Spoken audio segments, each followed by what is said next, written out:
Come on, internet. Let's see. Because people see us, right? Yep, they see us. Yeah. They'll. Because I was somebody texted me, "Are you going to be on?" You'd put it on or something. Yeah, I was like, "Yeah." How'd you know? I put a post up, and then I mentioned it last week on here, but I figured out how to post these on YouTube. Oh, really? So, but I've only gotten like 5 or 6 of them up. But once I get them all up there, I'll advertise that too. YouTube is amazing. Yeah. Gosh. You can do. Well, it's great for like coaching too. Like you can find anything on there. Anything. It's nuts. Is it LOWER, correct? LOWER. Yep. Gotcha. Lower, not lower. That's what Lower? Eastland. Lower, yeah. Yeah, lower.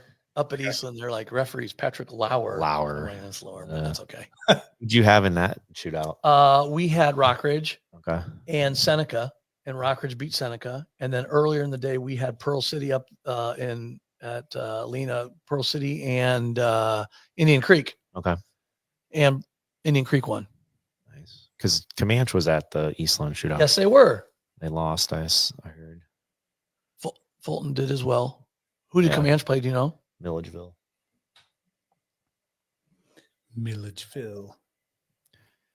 Yeah. Yeah. Would that be Comanche's like first game or second game? It was their third. Okay. Yeah, they played. Their first week was last Tuesday and Friday, and then they played that Saturday. So, Tanner Weber's on.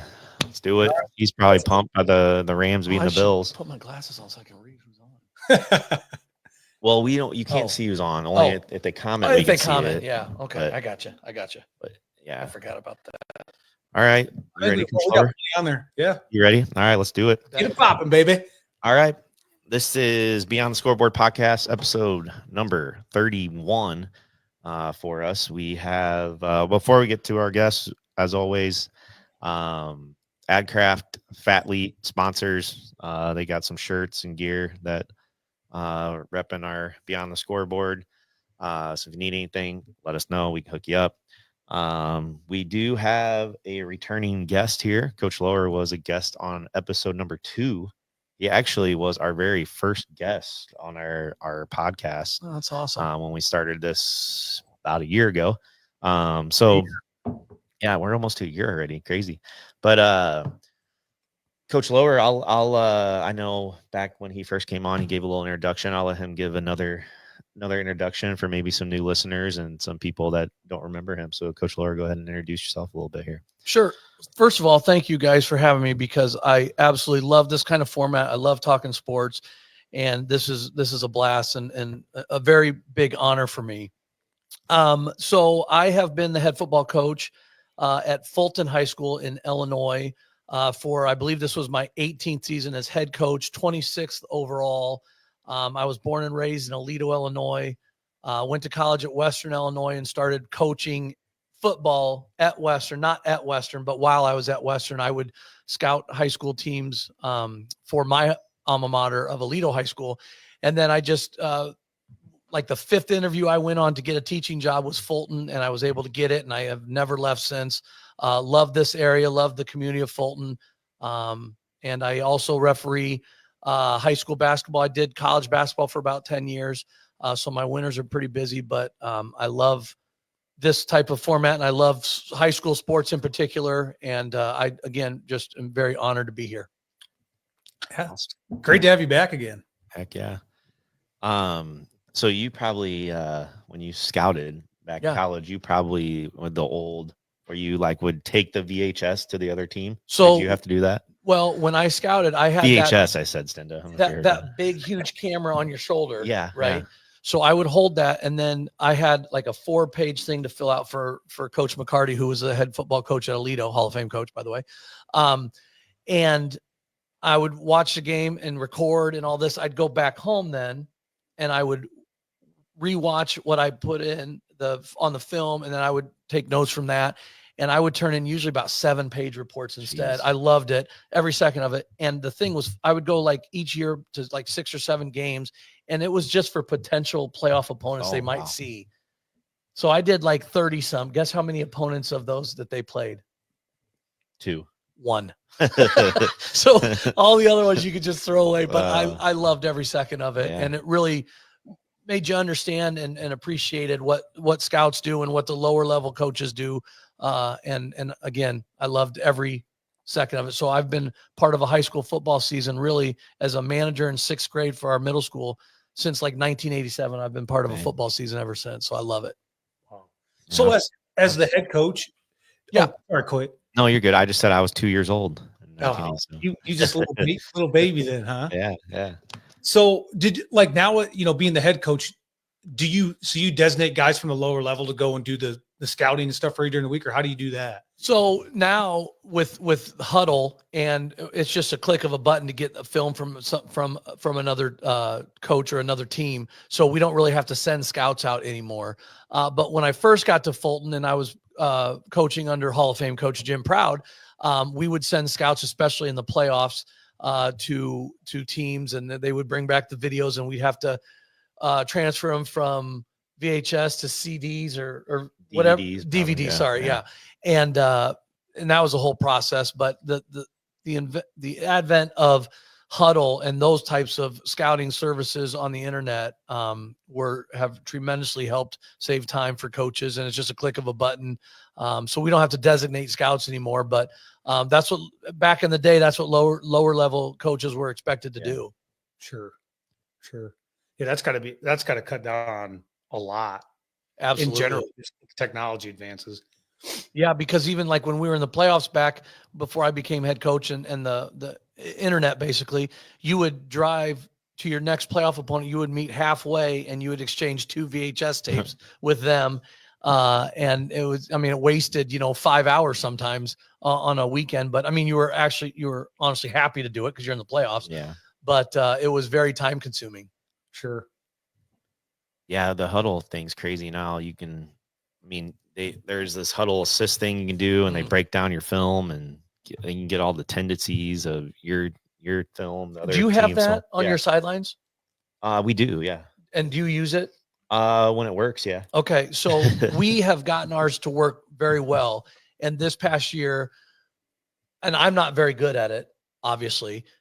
And so when we would have it, I would have trouble finding the play I wanted to. So Coach Ryder, Zach Ryder, yeah. Coach Ryder's phenomenal at that. And he would be able to show me what I was looking for. But those are, it's almost like cheating, being able to have those. Well, it's like it's the legal. NFL. Yeah. Like But it's just amazing when you can see that nose guard is playing a shade to the right or to the left. And then you just know, it's very helpful, very helpful.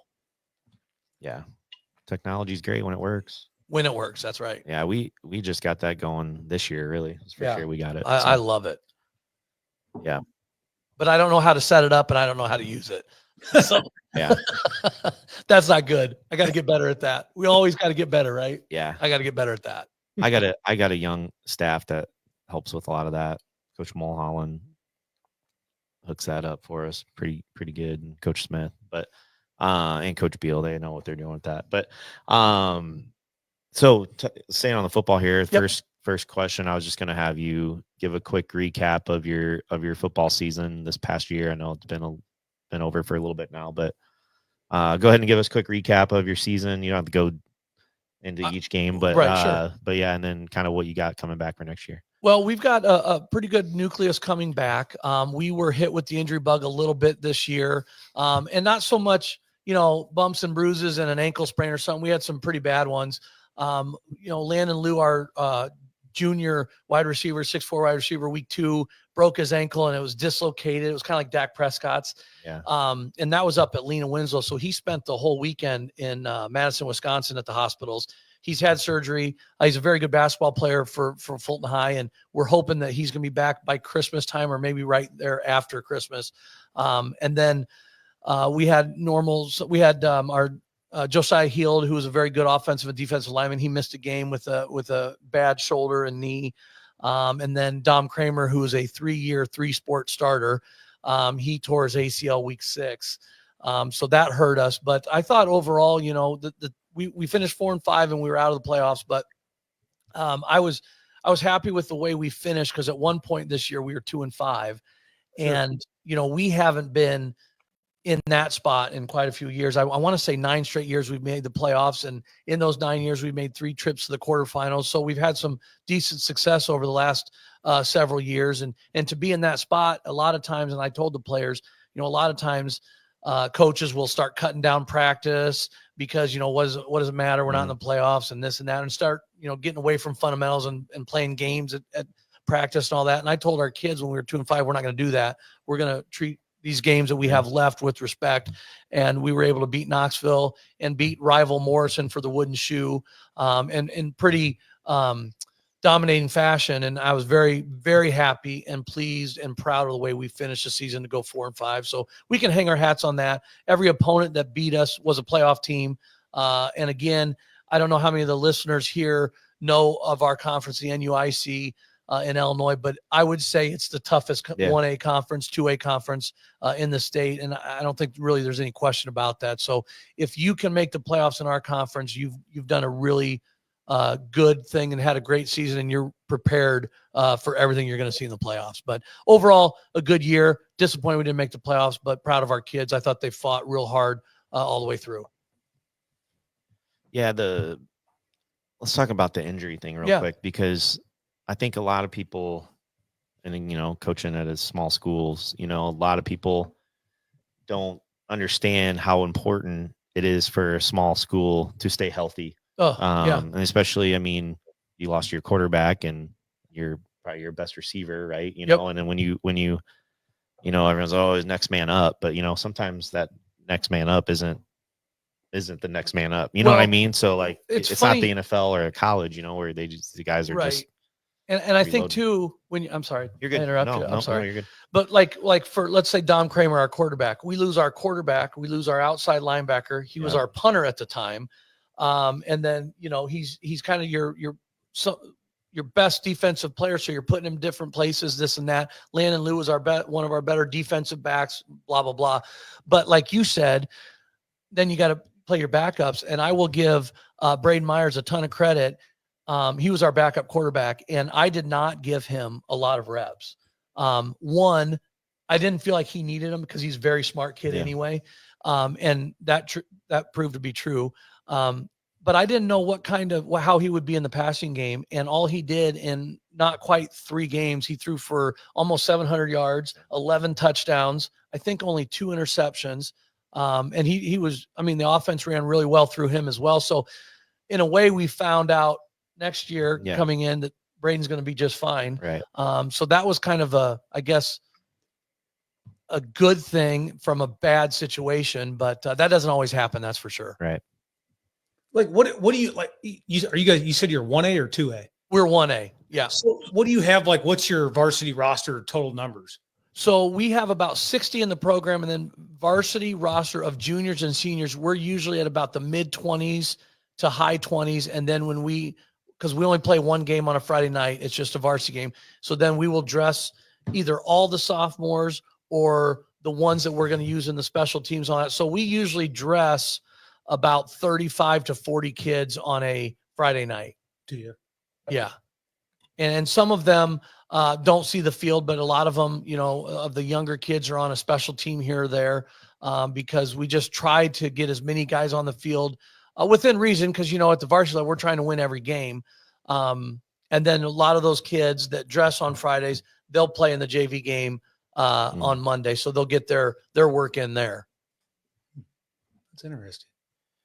Solid numbers though. 60 kids in a 1A school. We're 2A. Small 2A. We might be 1A going next year though. But I hope for 50 is my number. Well, my number we usually end with 55. Yeah. But yeah, we've got good numbers, and I think we should for the next several years. So I don't think some of these schools up where we are, I don't know if they're threatened having to go 8-man, but they've been talking about that, some of the schools, and that's something that we haven't even thought about. We're pretty solid that way in our conference.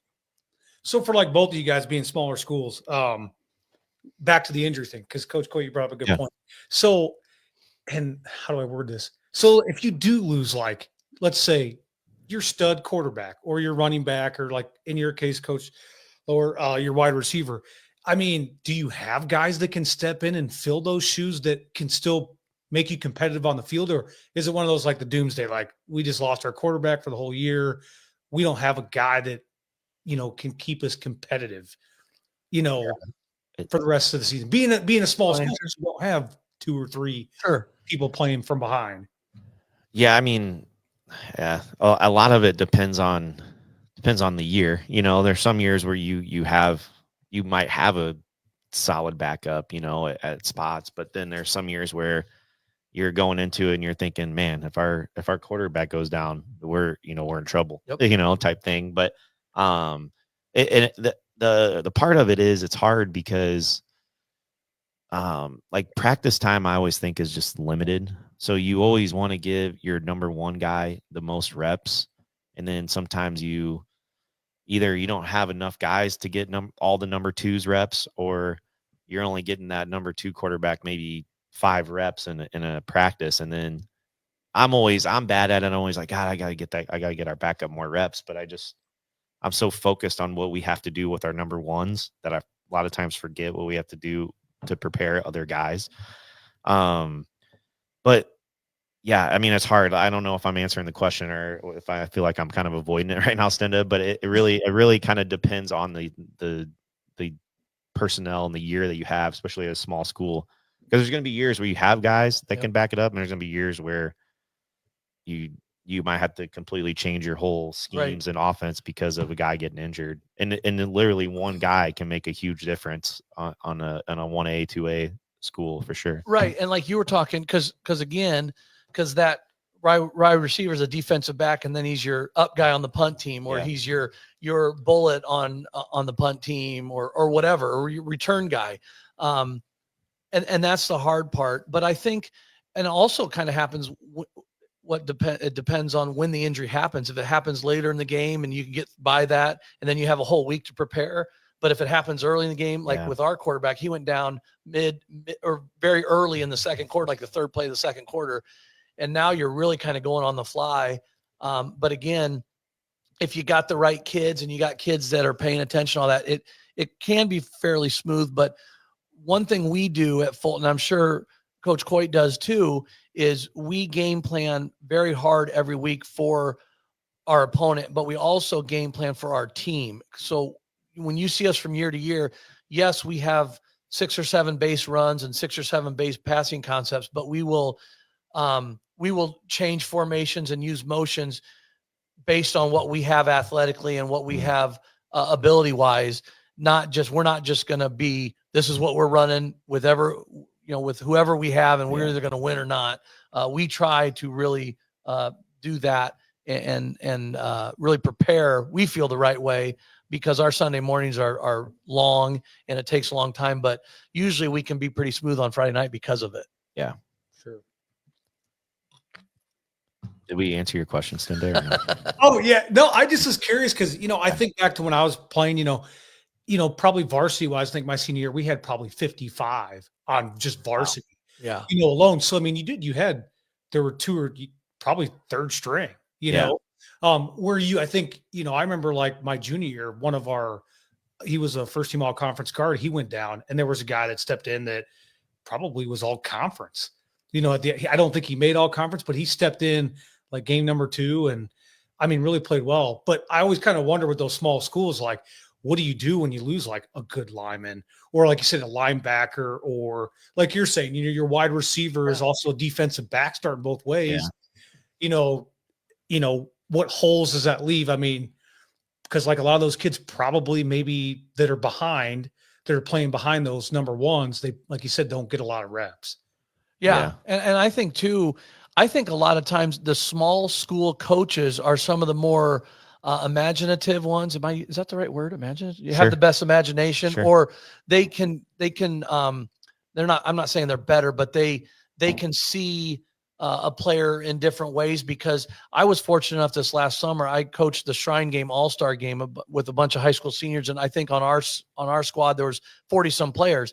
And if a kid got hurt, that's fine. You've got another stud to just come in, and they were all just offensive players or defensive players. your quarterback didn't have to go play defense and work on his punts.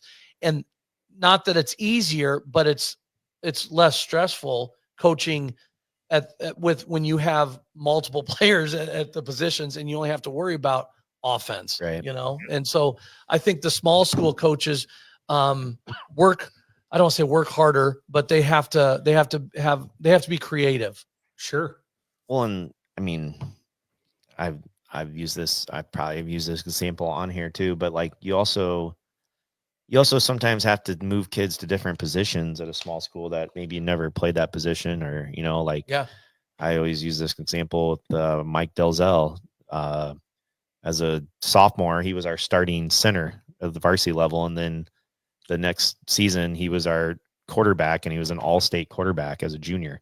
So, I mean, he might have been able to play some quarterback his sophomore year, but we needed a center, and he was a good long snapper. So I was like, you're going to try it. And he did it. And, so sometimes you have to be creative in that way as well.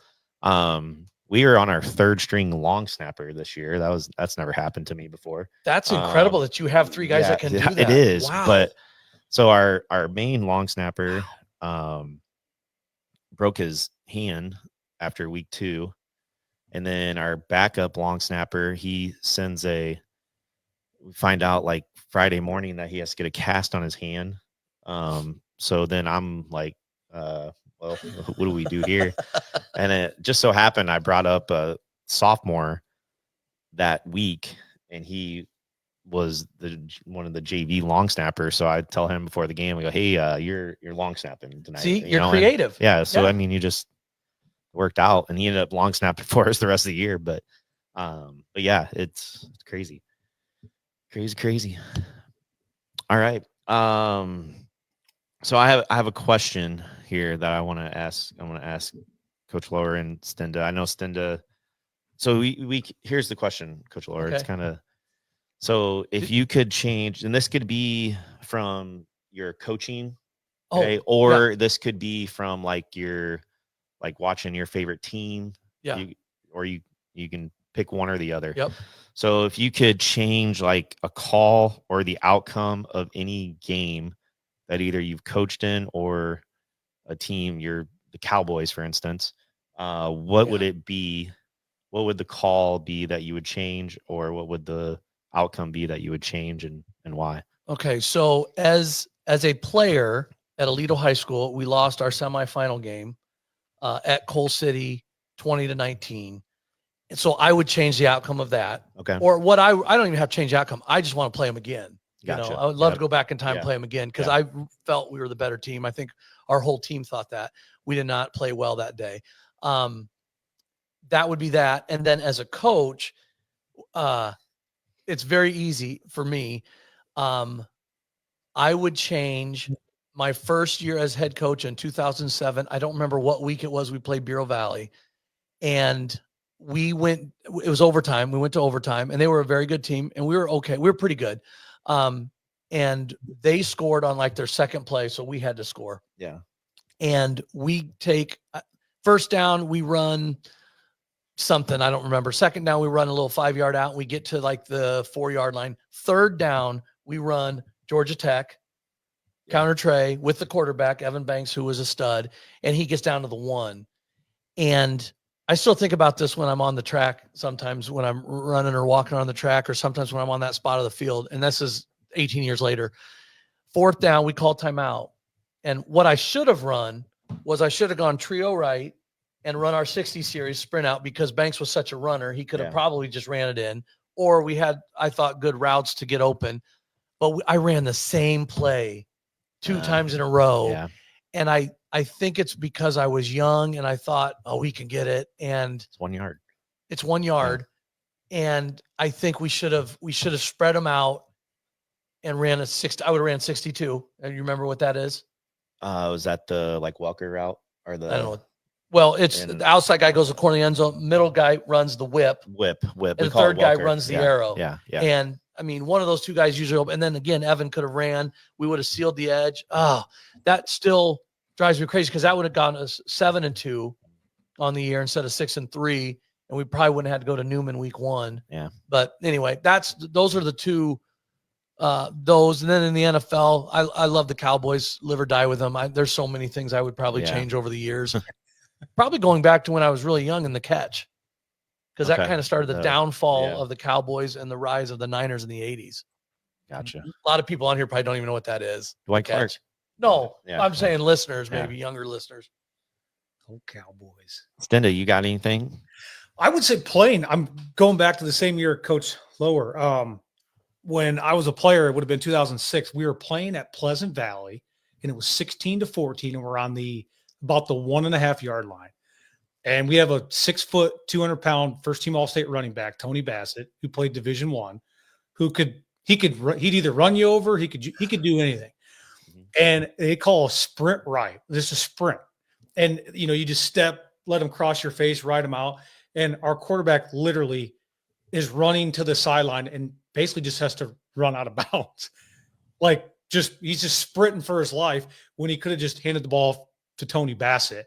And I remember how pissed off we had. There was a guy, Kevin Bear. He was offensive line coach. They were getting into it on the sidelines after the game. And I think about that. I don't know why, but we could have just gave him the ball. He could get 2 yards every single carry just because he was so strong and powerful. And I still never understand why I don't get that. We could have sealed it. Game would have been over. There was I think 3 seconds left. We had burned the timeout. We're going to run it. And we're in the huddle. I remember I was going, dude, let's just change the play. You're one of those guys. And Tony Bassett's going, dude, just give me the ball. And I was like, Hovey. And I think Hovey wanted to change it, but I think he was kind of like, well, shit, if I do that, am I going to be the starting quarterback next week? I'm like, who cares? Just give him the ball. It's like, give Tony the ball. Run the sprint right. He basically just runs out of bounds because they all converged and Hovey starts sprinting out and they just went nowhere. I think he had to throw it out of the back of the end zone. Game was over. There's nobody even there. So, as a player, that's for sure. Yeah. You got any? Yeah, I got a coaching one. 2019, we're at West Liberty. We were 6-2, week 9. This was when they only took 16 teams in the playoffs. So this was a game where, if we win this game, we're for sure in the playoffs. And West Liberty came in also 6-2, and they were solid. And just a back and forth game. We forced overtime late in the fourth quarter. It wasn't overtime. We scored with no time left. So it was 21-13. We score 21-19. So we have to go for 2. And we had a kid that I ran Wildcat with, and he was LJ Henderson. He ran it very effectively. It worked for us. So I'm thinking in my head, I always was taught give your dudes a chance, give your dudes the ball, thinking of this. So we call timeout.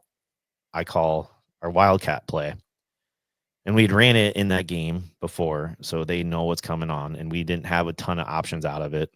But the crazy thing is, I just didn't have a good feeling about the call as I'm walking off to the sideline. And I remember Coach Lawrence telling me he usually didn't say anything to me about my calls. And he said, "You sure about that one?" And then it kind of put a doubt in my head.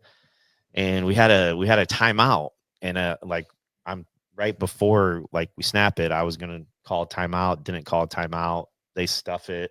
And we lose the game. And the craziest thing about this is that the LJ, the guy that runs the Wildcat, he was working on the jump pass in PE that day. Oh yeah.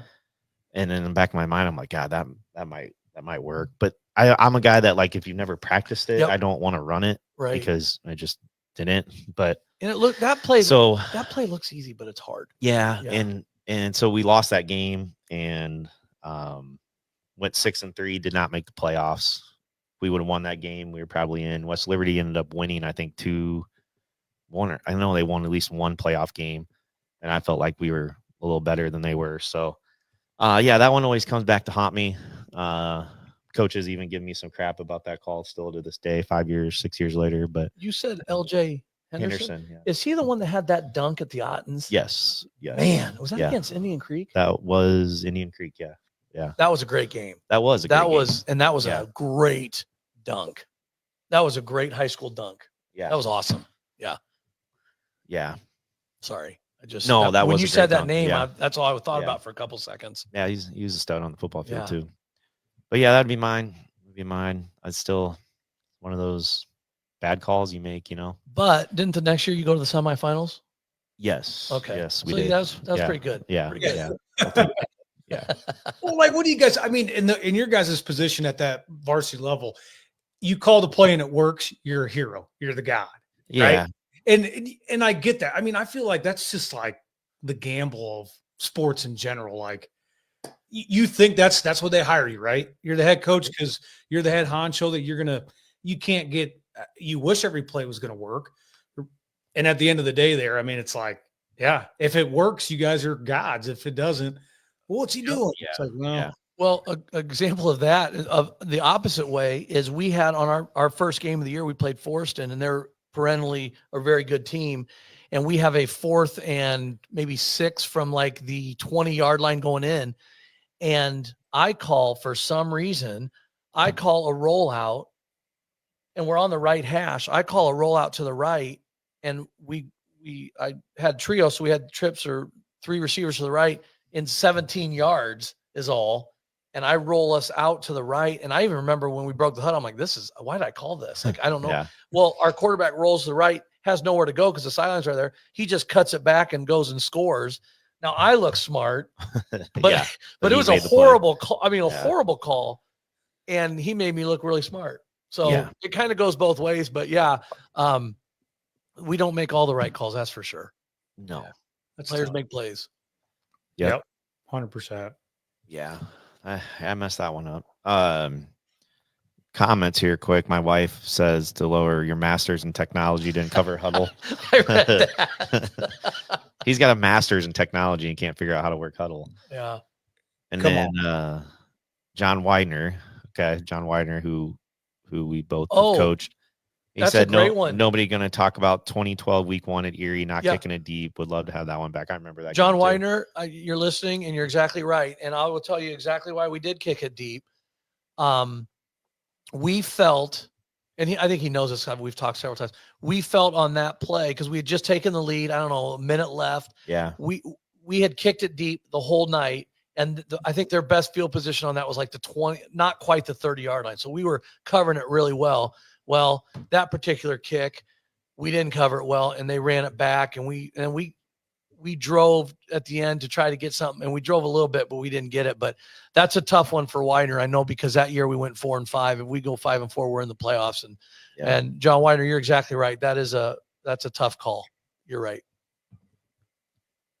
Yeah, good listener. Yeah, I think he's a loyal listener. I think Widener. Yeah, he's been on here before. Yeah, great guy for sure. Love him for sure. Yeah, there's always those tough ones for sure. Yep, and those are the ones you remember the most too. Yeah, and that's that one of those in hindsight. You're like, oh, we should have doinked it. But I thought we were having trouble stopping their running game, and we thought they had time to get down there. It's one of those decisions. But yeah, that was tough. We didn't cover it very well, for sure. Yeah. I got a question for both of you guys. Yeah. All right. So in your guys' head coaching careers, football-wise, give me your best gadget play you've ever ran that worked. Oh, I love those plays. Jeez. And I don't call them gadget or trick plays. I call them, Coach Curley always calls them scoring plays because we beat a team. We ran a team that manned us up everywhere. They manned everybody up except they didn't account for the quarterback. So we ran a counter crisscross, old wing T play, but we snuck our quarterback. Once he handed off, we sent him down the field. They didn't account for him, so he was open. We ran it on a drive, got like 18 yards, and then we had a 4th and goal from the 3, and we ran it there, and we were able to score. But again, that's from that game preparation. All that, I love plays like that because I think when you have plays like that, and we probably have, we ran a hook and ladder to our guard 2 years ago. He's playing at College now. Braden Damoff, who's an all-stater stud.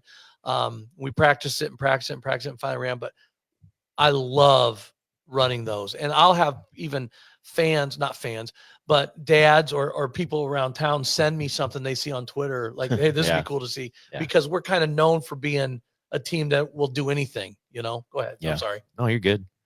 We scored on a, let's see, I think it was, it would have been 2018. We scored on a, like reverse pass. We'd run reverse, and Jordan Lawrence was a sophomore, and we'd run reverse to him, and then he could throw it a little bit. So the next week we ran the reverse pass and scored on that. I've scored on just like a traditional reverse before, but I haven't nothing like extremely goofy, Right. We ran hook and ladder. We ran hook and ladder in the playoffs in 2021. It was actually our first play. That's cool. I like that. Because of the way they lined, and we took the back out though, or we pitched it to the back, not a lineman, but we got like 40 yards on that play, first play of the game. So well, it's funny too. Some of those you're just drawing up a play, and then your mind starts going, and then you think, well, what if we did this on that? Okay, well, what if we even added this? And now all of a sudden you've got a play and you don't even know what the hell to call it, so you just give it a name. Right. You just give it a name and let the kids name it, and they love doing that. And we've had things like that. I can't even think of some of the names, but we ran a play in the playoffs a couple of years ago that worked. And again, it's one of those things when it works, it's like, man, you're a genius. That's awesome. Yeah. When it doesn't work, it's like, what are we trying to do? Just run the ball. And it's the funny thing about those gadget plays, as Stinda calls them. Those in practice feel like they always suck. Yep. Like you're like, God dang, I'm not running that play. It's stupid. Why are we even running this? But then you run it enough in practice, you're like, let's try it. Yep. And then for some reason in the game, a lot of times they work. But sure. And screen passes. Screens never work in practice. Yes, because your scout team doesn't come as hard as the other team does, and they're just sitting there waiting for the screen. They don't even know it's a screen. I'm like, come on, guys. I love screens. I love screens. Yeah. Love them. So we got to catch up on some comments. Then did you see Jordan's comment? Yeah, and I'm trying to think, that would have been my senior year. We went to state for baseball. I think Hovey balked. So I think I don't know if I thought the bases were loaded. Maybe there was a runner on second, third. So he was a right-handed pitcher, and he stepped off with his left foot, as he'd be like, hey, I'm going to go throw the ball to, deliver the pitch. He stepped off with his left foot, and then he stepped off with his right foot. And it's a ball. Because, as a right-handed pitcher, you got to step off with your right foot. Right. So Ryan's saying it wasn't a balk. I think Hovey stepped off with his right foot, but the umpire behind him thought he stepped off with his left foot. Because I remember Hovey was like, what? It was like 2-2, I think, against Cedar Rapids Kennedy. And Hovey was like contestant, and he's like, no, you stepped off with your left foot, and then came off the right, balked in basically the winning run. Oh, shoot. But I think Hovey did step off with his right foot, but Snowden went out there and contested, and the umpire behind him was like, no, he stepped off with his left foot first. It's a balk. So he balked in the run. So, yeah. What do you say? Yeah. He said second, third. Jordan. Second. That would be right. Yeah. Second and third. Yeah. Franco Harris didn't catch it. Yeah. Franco Harris. I don't know why for that. That's Tony's another Cowboy fan. Oh, good. Jeff Parsons had a question. He said, when you guys coached together, who was the best team you ever saw? Shout out to Coach Parsons. Love that guy. What best team we ever saw. What years was it exactly? Because I'm horrible. I would have been let me think. 9, 10, 11, 12. That's when you were with us? Yeah. Well, so Morrison won it in 9 and 11. Yeah. They were pretty darn good. Them and Newman. Yeah. Those were the teams because we played basically all conference games. The other side had some bigger schools, but like Princeton wasn't what they are now. But I would say Morrison and Newman. Those guys had some great battles in the playoffs. Yeah, that Morrison team with like would that have been with like that Voss kid? Was there a Voss kid? That might have been then. Yeah. Yeah. Cook. The twins that were wrestlers, McDonald's or something. They Yeah. were studs. Yeah. They had some. They always have speed at Morrison, but they were. Yeah, those Coach teams Bielema would be did a up really there. nice job with those guys, and they had a great quarterfinal game with Newman that year. That Newman won. That Morrison could have very easily won. And I would have maybe given Newman Morrison a three-peat at that time, but Newman won it that year. So yeah, those two teams for sure. That's a great question. Yeah. Those are good days. Riverdale had some good teams too, though. They did, but they never really went far in the playoffs. But they had some big boys. Kepi kid, yep. the DeClerc, and all those kids were good. That kid was a heck of a basketball player too. Yeah. Let's see. Did Tony. Tony at the JV last year, Wildcat with Charlie at halfback, pitched it to him and he threw a long TD. Yeah, I think that was at Anamosa. I think that was our first play of the game too. Nice. Rude brothers, Devin Keel. Yeah, those kids were good. Devin that was Keel. 2013, though. I wasn't there. Yeah, Devin Keel had a great year for us his senior year. Man, was he a good running back. Yeah. Great dude. Good man. Keel's good stuff. Yep. Tim and Brooks. Rival. Comanche's biggest rival. I mean, I'm saying Northeast. I'm pretty sure he's a Northeast guy. But he's Northeast, yeah. Yeah, I would say Northeast. I know like some people. I mean, now it's Northeast, but there's a lot of people like my neighbor Steve. He said like when he played DeWitt was like Comanche's biggest rival, and they didn't always play Northeast. So, but yeah, now I would say Northeast for sure. Northeast. At least, I mean, with our kids and me, I would say, yeah. Sure. It's a fun rivalry. And so it's always, I mean, football games are usually always pretty competitive. Basketball is usually pretty competitive. I mean, it's been competitive baseball games. How cool is it to go to Northeast with that guy that does the field's got to be just unbelievable. They do a great job. Eberhardt's his name. I saw that story on the news on him and what he does. It's just so cool. Yeah, we played last year we played a salute to service game there, and he made like a design on the field with the American flag. Like I remember seeing cool. That. That's amazing. Yeah, he does awesome work there. Then their softball, baseball field, football field, they're just in great shape. The playing surface, it almost feels kind of like a turf. Yeah. That's sweet. It was a nice job for sure. All right, cool. A lot of comments. I love it. So we let's talk a little bit about college football playoff here. Since obviously that came out today. And it's a new format where they're taking 12 teams in the playoff instead of 4. First of all, Coach Lower, are you in favor of the 12 team? Would you rather see it go back to the 4, or what do you think? I like the 12 team so far. Now, I will say this. I knew all along it was a 12 team. I didn't realize the seeding and the buys and all that. I don't necessarily agree with teams that got the buys. And I think what you do is you just put the 12 best out there and you seed them 1 through 12. Yeah. That's the way I feel, because I don't remember all the matchups, how they align, but I know there's some big time matchups kind of early and some teams that, get a host. Well,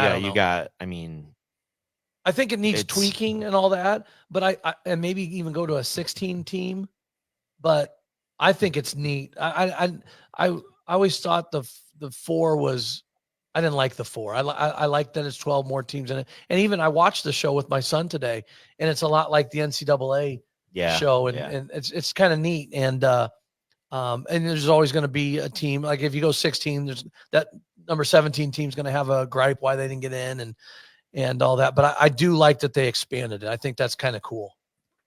Yeah. I love it because I love college football, and plus you get an extra 3 weeks of football basically. So that's cool with me.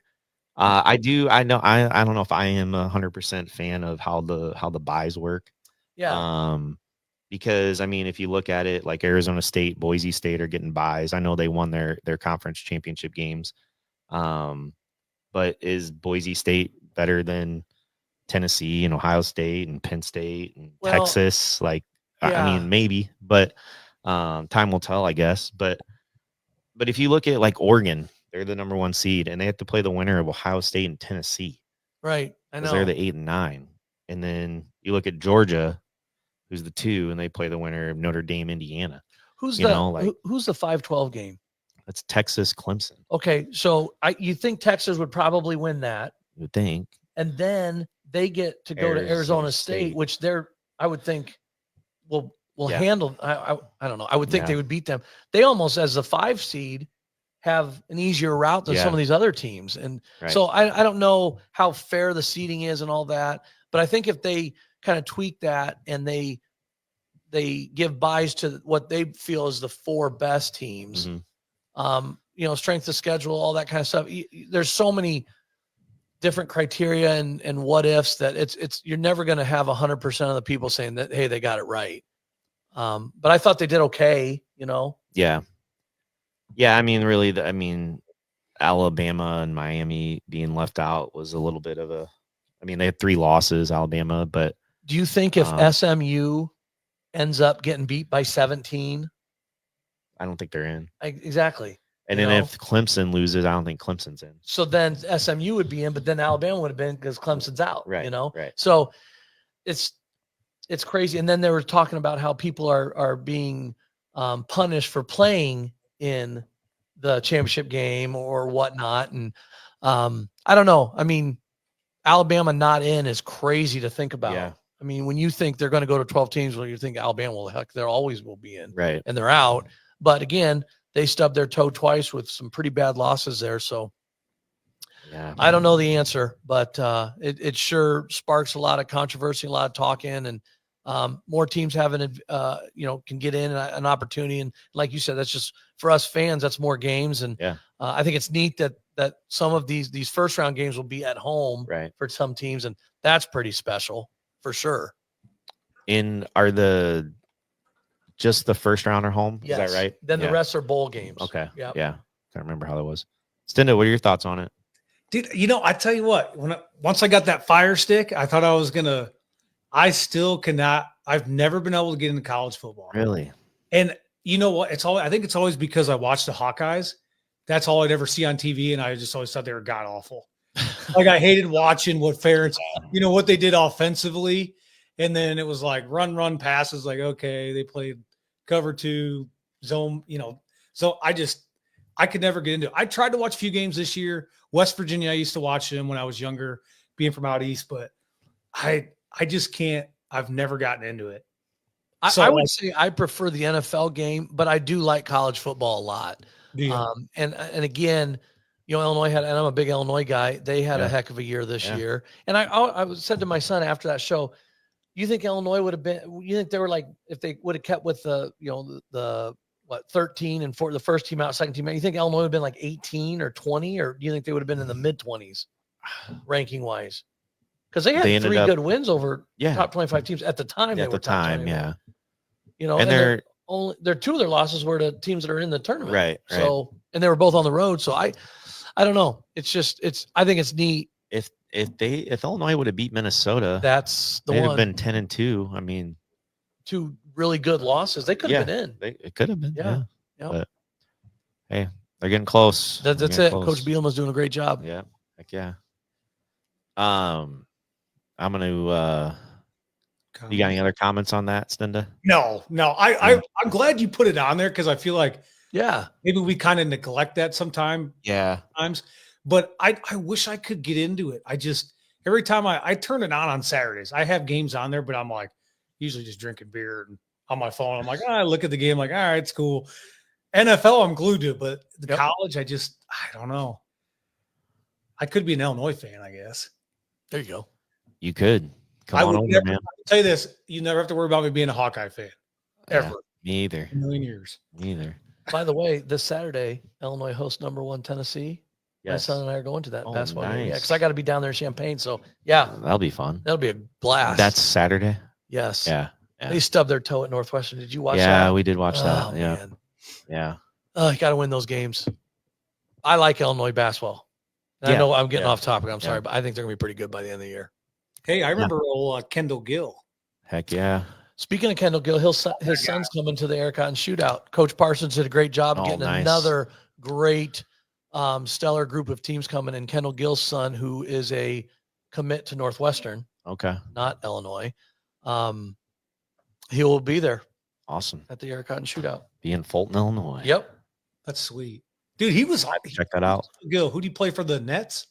Yeah. Well, he played for the Nets, Hornets, Sonics. He was on those Sonic teams. Remember? What? Seattle Supersonics? Oh, yeah. Sean Kemp. Yeah. He always kind of reminded me of Jordan. Bulls. He played for the Bulls. Plays for the Bulls because he had the wristband there, and he was such a stud in college. That 89. Oh man, that Illinois basketball team. Yeah, I was only 4 years old, but I know I can list their starters, and but those, they were fun. I've seen all the videos. Well, how about the 05 team, 04, 05 team when they got runner up? Yeah. Yep. That's exactly right. That's like my son's, even though he was only 2, that's like my son's 89 team. Yeah. Those guys were special. Gotcha. All right. I'm gonna catch up on some comments here. Sure. Tim and Brooks, his cousins, Josh and Jeremy. Josh is playing football at Northwestern I believe it's Sioux City, Iowa. Wide receiver. He's a stud for us. Jeremy was I'd say he's one of our most underrated players on the offense and defensive line. He was also a stud there too. Devin Keel, he said, they're going to talk about the private public school debate in Illinois with the high school teams. I know Lower is probably passionate on that. So that's going to be, for those of you who don't know, Illinois has 8 classes. Seven of the 8 classes were won by private schools.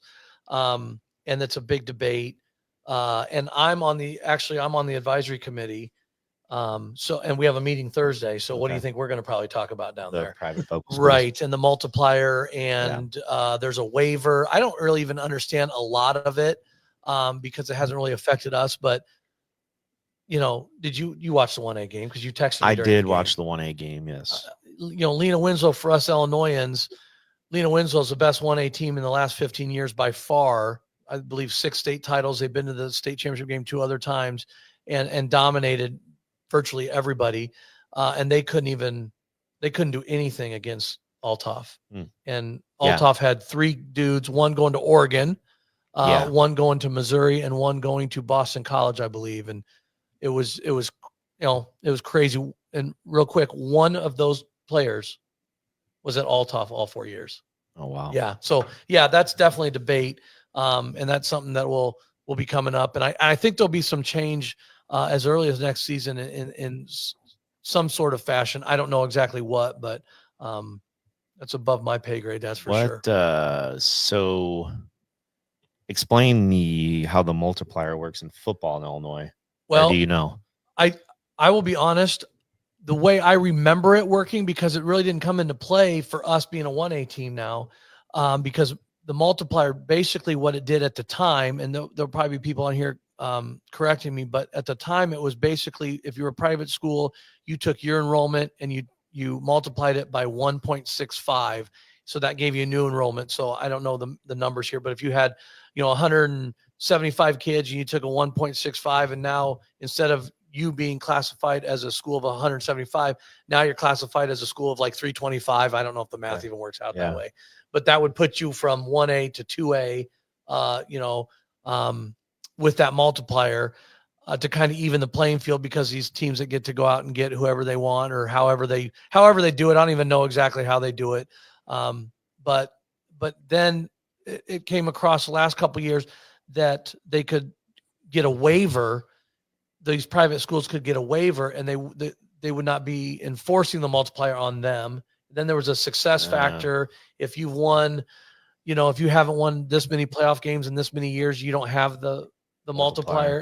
It's a whole crazy thing. And it's like I said, it's up for debate. That's for sure. And with what happened this last weekend in the state of Illinois with the football championships, it's on the front burner. That's for sure.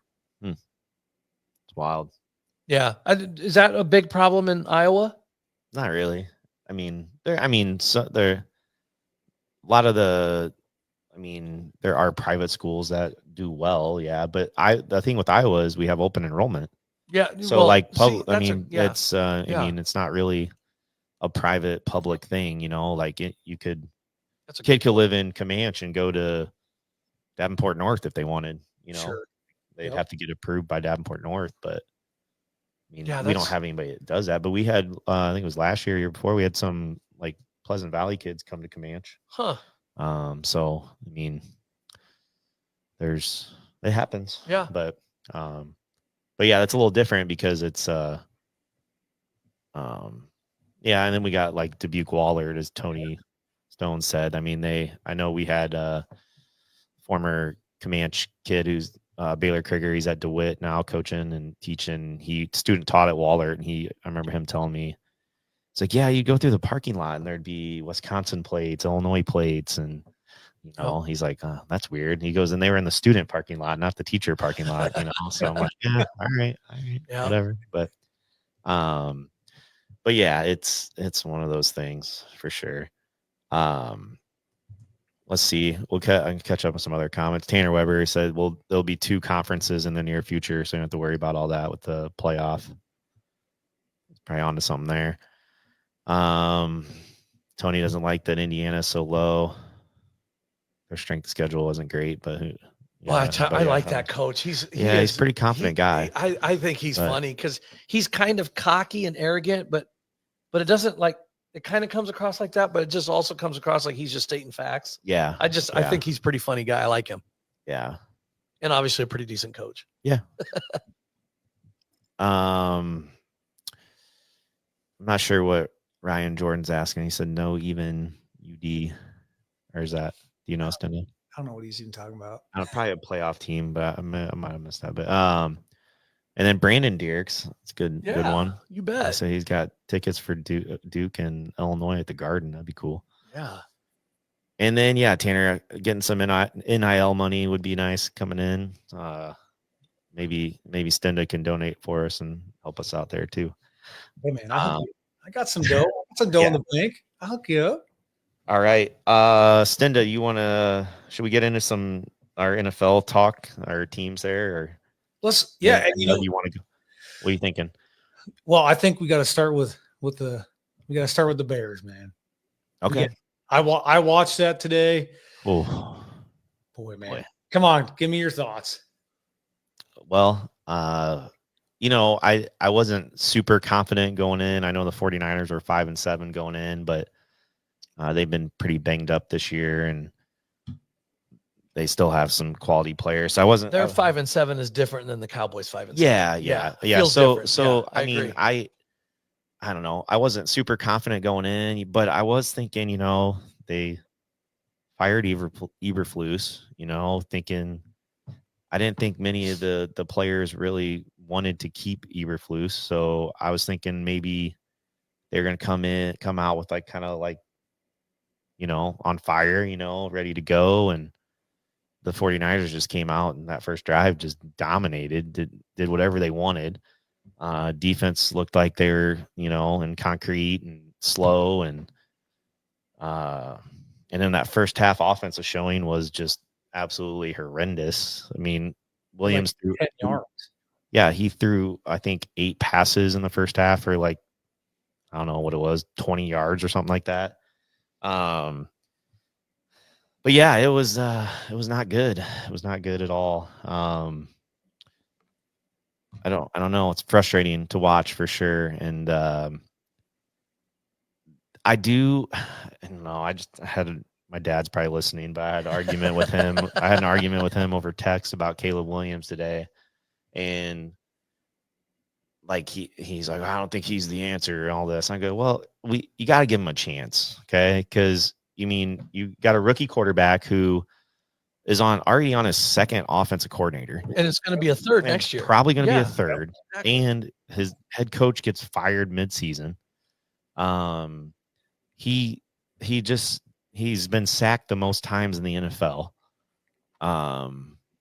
And there's literally times where he doesn't even have time to make a decision, sometimes. Right. And like, there's times where receivers simply aren't open. There's times where he's holding it on to it a little too long. Yeah. but he's not really making mistakes. He's only thrown 5 picks. He's just set the NFL rookie record for most passing attempts without throwing an interception. Yep. So there are some positives there. And then today, I mean, DJ Moore took one off the chest, dropped it. Cole Kmet dropped a 2-point conversion right off his chest. Someone else dropped it or hit him in the hands, so like there's strides there. But I was really disappointed in the defense today, man. They've been playing pretty well, and they were not good today. Maybe we need to bring Eberflus back and be the DC still. I don't know. We'll see. But, no, it was bad today, and don't think it's going to get much better because we have Vikings, Lions, Packers, and Seahawks left. So not in that order, but that's who they got left. So wow, yeah. But here's my today watching the game. Did you guys? I'm sure you watched it, Coit, didn't you? The Bears game, yeah. Coach Lower, did you? I did not. I was at the Christmas concert at Augustana College. Yeah. I forgot about that. Yeah. So here's my thing with like Caleb Williams, like their game plan going into this game. Why not give the ball to DeAndre Swift? Why not run the ball? I mean, you're making a rookie quarterback who has, let's just say this, they have a terrible offensive line. They have a terrible offensive line. So a rookie quarterback who he does have a lot of talent.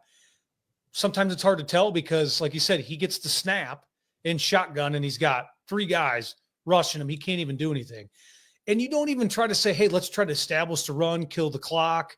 The defense for the 49ers is kind of depleted right now with Bosa's out. They've got some key players missing. They didn't even try to run the ball. And you just make them throw it. And how are you going to make a guy throw it who's a rookie when you don't have an offensive line? And maybe that sounds stupid then, well, how can you run the ball? You got to establish something. And they didn't do that. And then you just put it all on him and say, well, just sling the rock down the field. And it's like, I just don't think they had a good game plan going in, No. Yeah, I agree. I mean, Swift's he's a good back. He's good. Yeah, he's a playmaker. I mean, and I think too, sorry. No, go ahead. But even some of these teams, when I'm watching these NFL games, some of these teams, when they run the ball okay out of the spread stuff, right? Because there's less guys in the box and you can do that. And then when it's 3rd and 1, they all get together and they can't get a yard and they go I formation. They just try to run an ISO and you can't move all those bodies. But I think a lot of those times, like the Bears could still run the ball. They don't have to be, under center and run zone right. They could still do that just from the gun because Swift is a darn good back. Yeah. He's a stud. I think some of these teams, they think when it's 3rd and short, they got to run the ball, but they have to, bring 2 tight ends, their jumbo package and all this, like just stay spread because they have to honor that. Right. And then you've got less guys to block. Yes.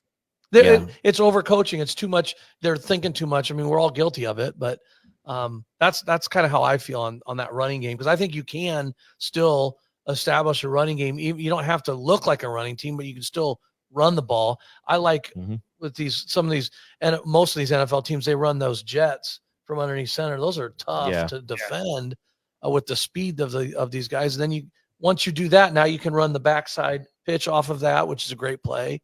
I think so many teams just, especially the Bears, I think they probably put too much pressure on Caleb to be perfect. Yeah. I don't watch a lot of Bears games. I'm not a Bears fan, but from what I've been told by my Bears fans, that's kind of what it is. No, I agree. Yeah. I mean, you don't even, I mean, when you're down, okay, think about it. It's 24-0 the first half, wasn't it? At the end of the first half? Yeah, I think so. Yes. So what are you going to do? You can't run the ball at that point. No. Because you're down by 4 scores. That's what I didn't get. It was just like, so you were throwing the ball when you should have tried to establish a run, take some of that weight off of his shoulders, let the defense play. And then now you're at a point where it's like, okay, you get the ball back in this first half and you're down 24-0. We can't run the ball now because you got to score because the clock. Right. Exactly. There's no way to even. So I'm with both of you guys. I think they put a lot on him. Obviously, next year, I would say, even not being a Bears fan, I'd like to see him be successful. But until you ever establish a good, solid offensive line, you are never, especially in this league right now, the way how fast they are and strong, you're never going to be able to. I don't care who's back there at quarterback. You're not going to be successful. I 100% agree with that, Stinda. I'm pulling up like his stats, Williams' stats, and his attempts.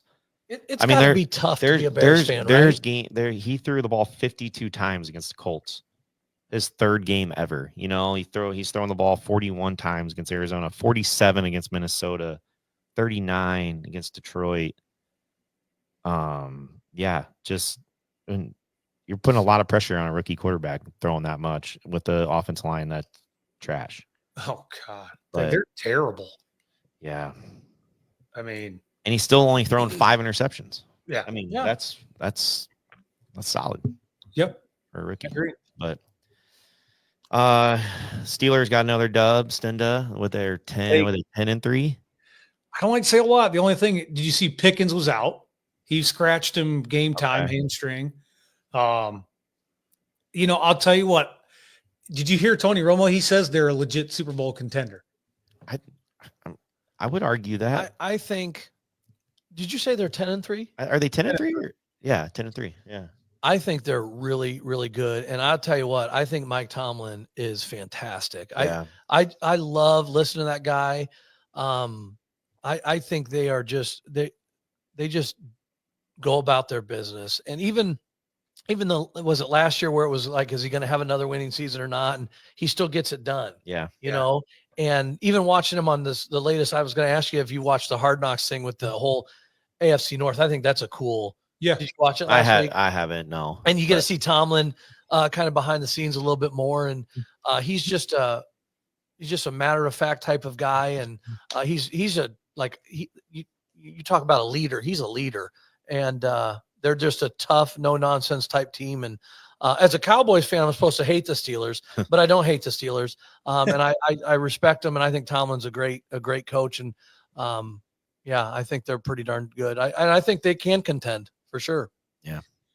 I think seeing Pickens in that first half not be out there, I think it changed. It definitely showed they were hurting for a while in that first half to get going. I think their biggest issue is the red zone. They're 29th in red zone scoring. And, Chris Boswell is, kicking all these field goals. Yeah.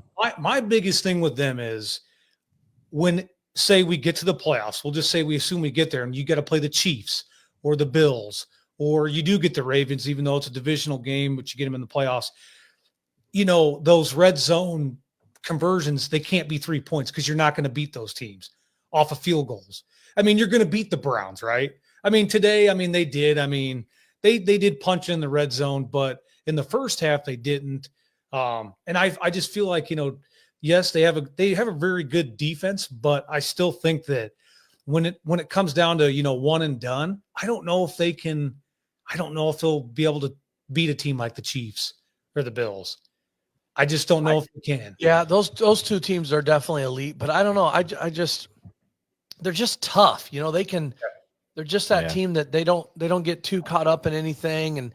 And I just think they're tough-minded. And I think it comes from the top. I think Coach Tomlin is one of the toughest minded type coaches and discipline. I just think he's a good leader. That's for sure.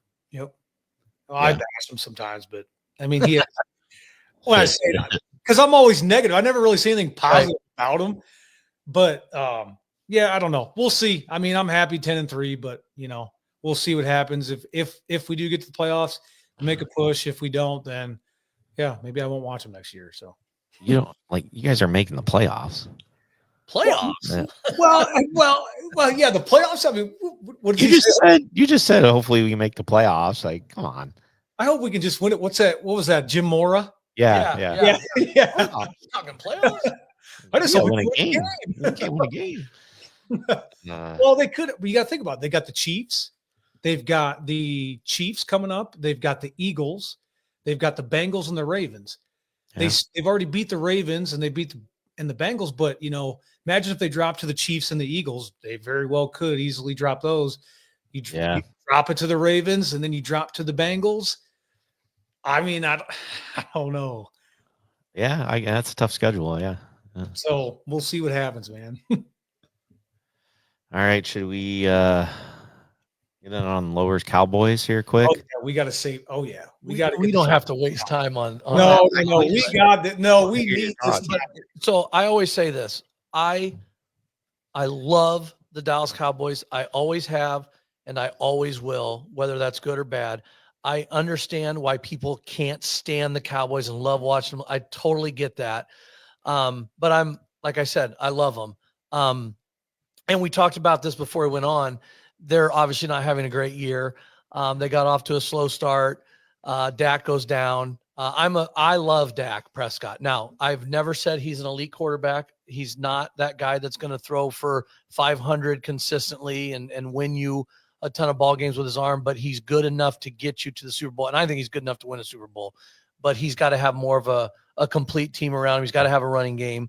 When he came in the league in 2016 and he took over for Romo, he had a really good running game and the play action. That's kind of more to me what he is than a drop back, even though he can do that at times, but they just don't have a good team around him right now, especially offensively.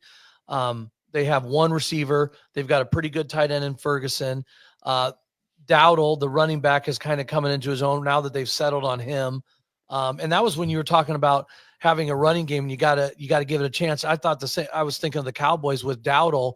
They finally just decided a couple weeks ago that he is our running back, and they're giving it to him about 18 to 22 times a game. And I believe he went over for 100 yards on Thanksgiving. Now that was against the Giants, but the week prior to that against the Commanders out in Washington, or I guess I should say out in Maryland, he only had a really good game, maybe 80 some yards, and they decided to run the ball and they were able to do that.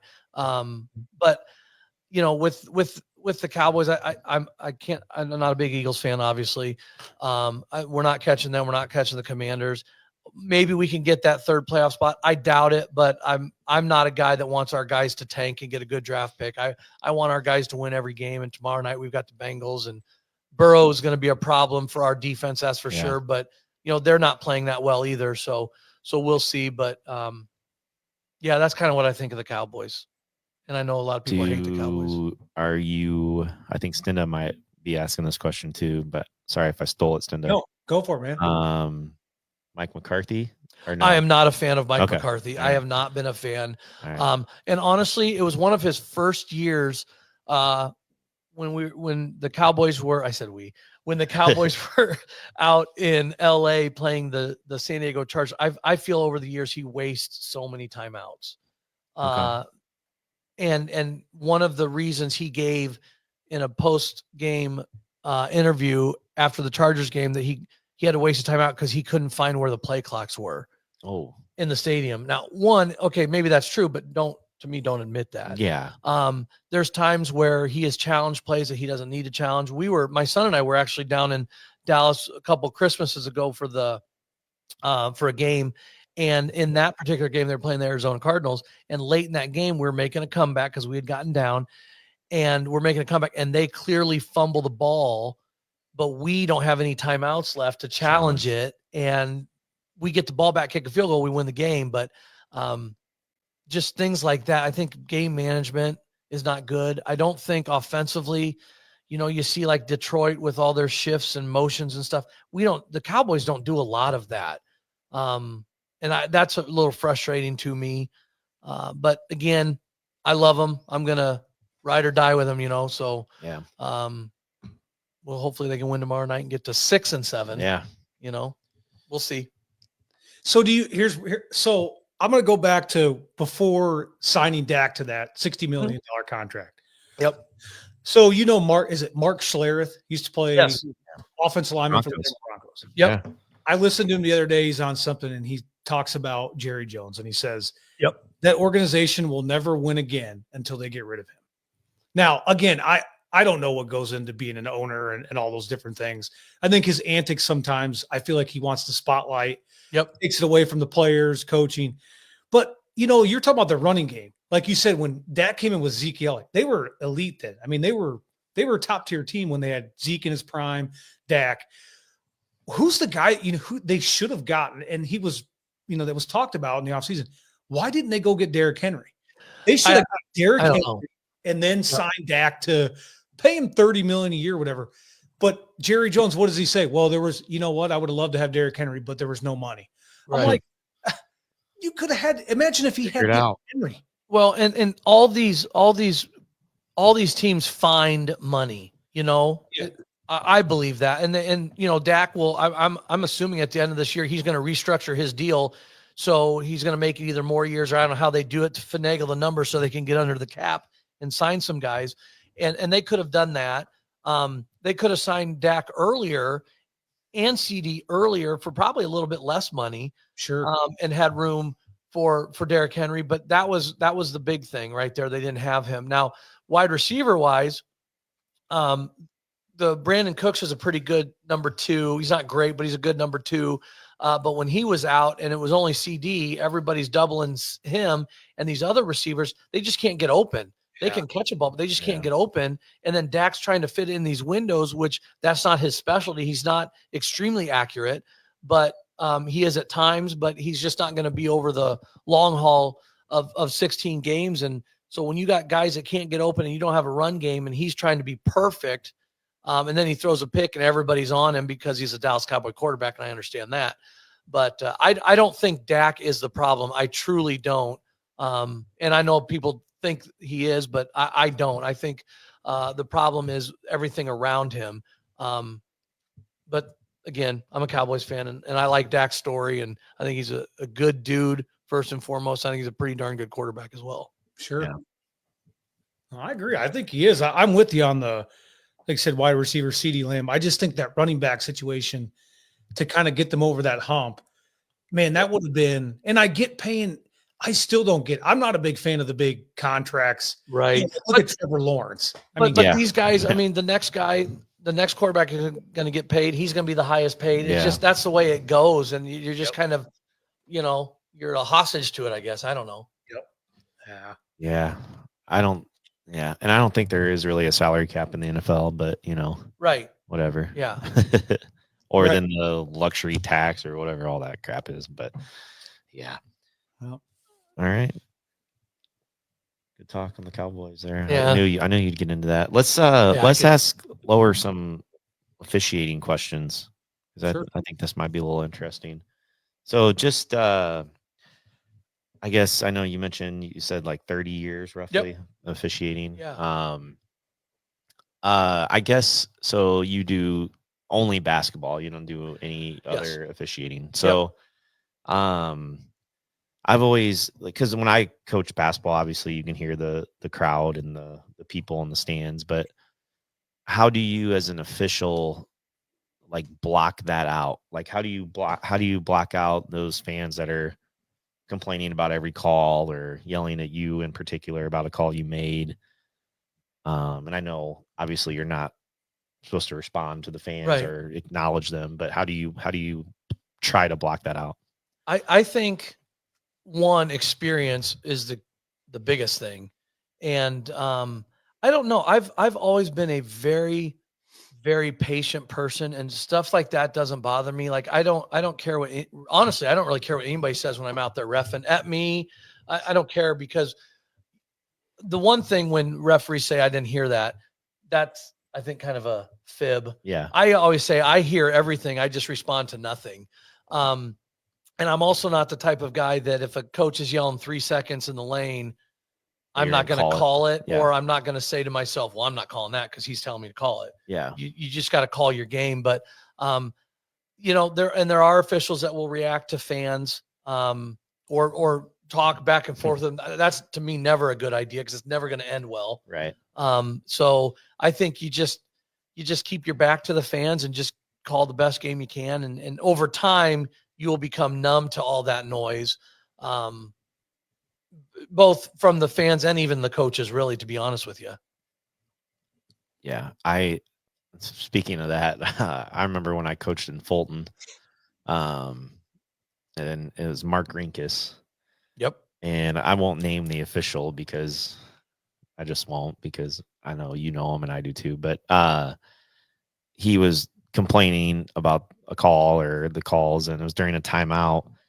And I remember the official turns around and just is like talking back to Mark, and Mark's saying stuff to him, officials talking back. And finally Mark goes, yeah, he goes in, and a good official doesn't talk to the fans when he's addressed by them or something like that. And then finally the official just kind of turned around, was like, oh yeah, I guess he's right. But yeah, I mean, and then, so the other thing, I guess, there's obviously you ref, like you have a certain area you ref. Now you're kind of expanding and you're going into the MAC, as you'd said before, in the Western Big Six and all that. But, so you kind of get like familiar with coaches a lot of times. Sure. And, maybe there's some coaches that you are reffing that you're not familiar with. So how much do you take from a coach, or not take? Because there's some officials that don't let coaches say much at all, and they're teeing up. Some officials let coaches, get on them pretty good before they say much. So what's your happy medium there? Well, I would say this. I think what I like to do as a coach is as an official, if a coach has a question or is yelling, I don't want to say yelling at me, but like trying to get my attention or whatever, I will always talk to a coach. I'll always talk to a coach. I'll always explain myself. And then I will listen to a coach as well. Now, there's only a certain amount of time during a dead ball you can actually stay there and listen to them. But a lot of times, all these coaches want is just to be heard. I was working with a younger official a few years ago, and the coach was getting on this young official and pretty bad and yelling at him pretty good. But the young official wouldn't even look at him. And obviously he could hear him and, hey, can I, and so I just simply went over to the coach. I said, Coach, what do you got? And he just basically explained to me his frustration. And all I said to him was, okay. Okay.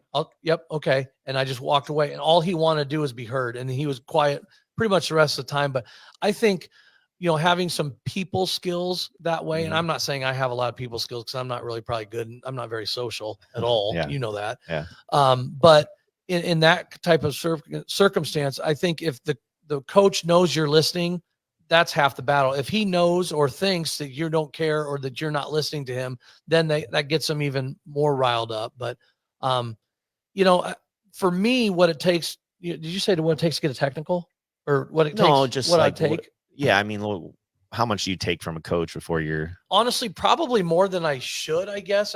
But I don't let them, verbally abuse me or anything like that. Right.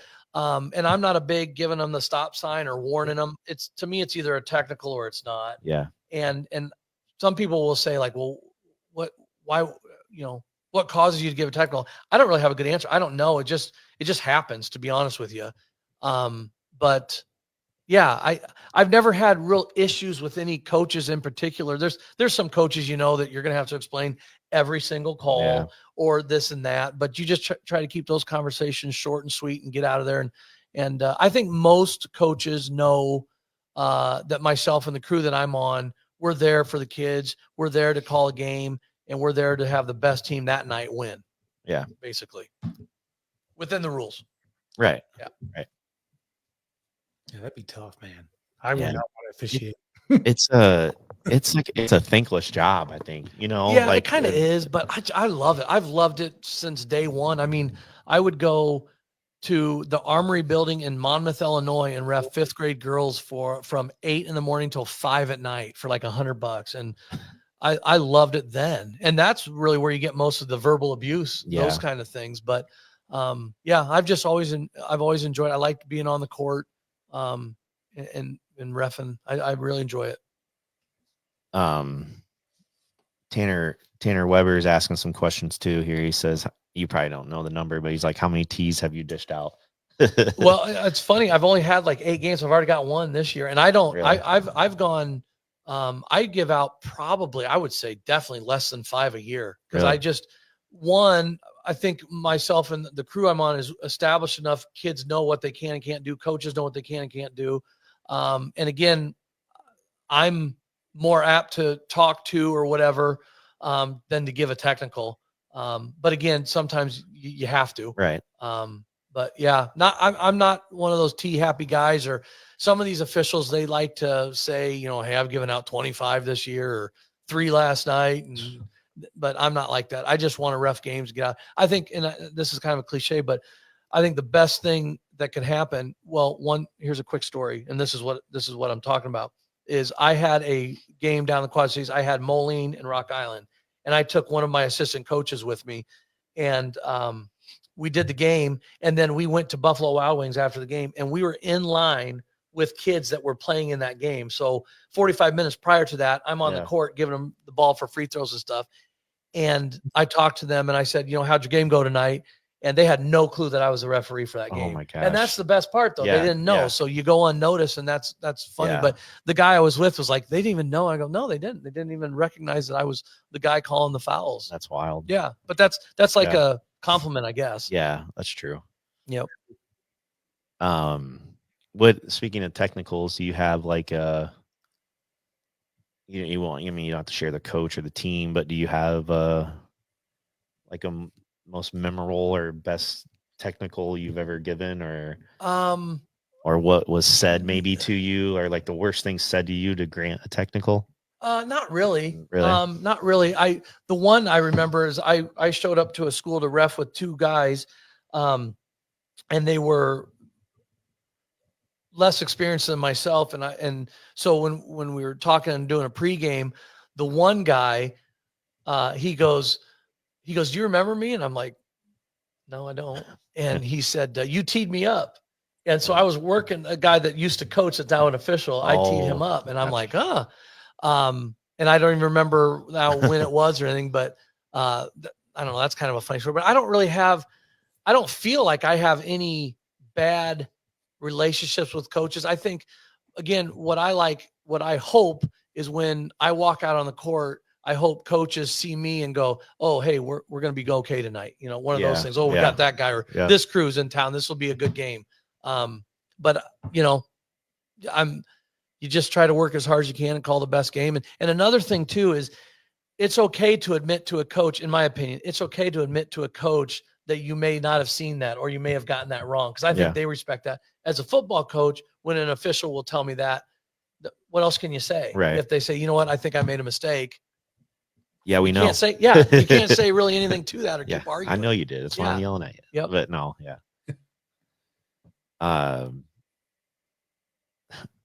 Ryan Winkler, come on, Pat, is what John Widener said. Winkler is a big foot stomper. Is he still a foot stomper? Yeah, and he gets pretty animated. But again, I've never had issues with him because there's a mutual respect there. He coaches hard, that's for sure. Yeah, he coaches very hard. But I always enjoy doing his games, and I'm telling you what, that's one of the best Christmas tournaments around. Best hospitality room for sure. Nice. And they treat you well over there, and I think I'm there three nights again this year. So enjoy that time there, and I always enjoy doing a game for Coach Winkler. Tanner Weber's got another question. He said, biggest call you can remember that you made a mistake on? You were there. I was there. Yeah. I knew you were going to say this one. That was down at the state finals, and I'm not ashamed to admit this. Yep. We were working the third place game, and what year was that? That's probably like 8 years ago, not 9 years ago, maybe. Something like that. Yeah. It was my first trip to state, and Coach Coit and his lovely wife came down to watch me, and it was a third place game, and there was a foul that happened right before half. Mm-hmm. And I didn't call the foul, but I was the official, and not to get too inside behind the curtain or whatever, but I was the official that determined whether the horn had blown or not, so to count it or not. And I had come over to the official that called a foul, and I said that the horn had blown, so anything he had, unless it was a technical flagrant type foul, it doesn't count. The half is over. And he didn't agree with me, and he went ahead and called the foul. And then we did not put the right shooter at the free throw line. Yeah.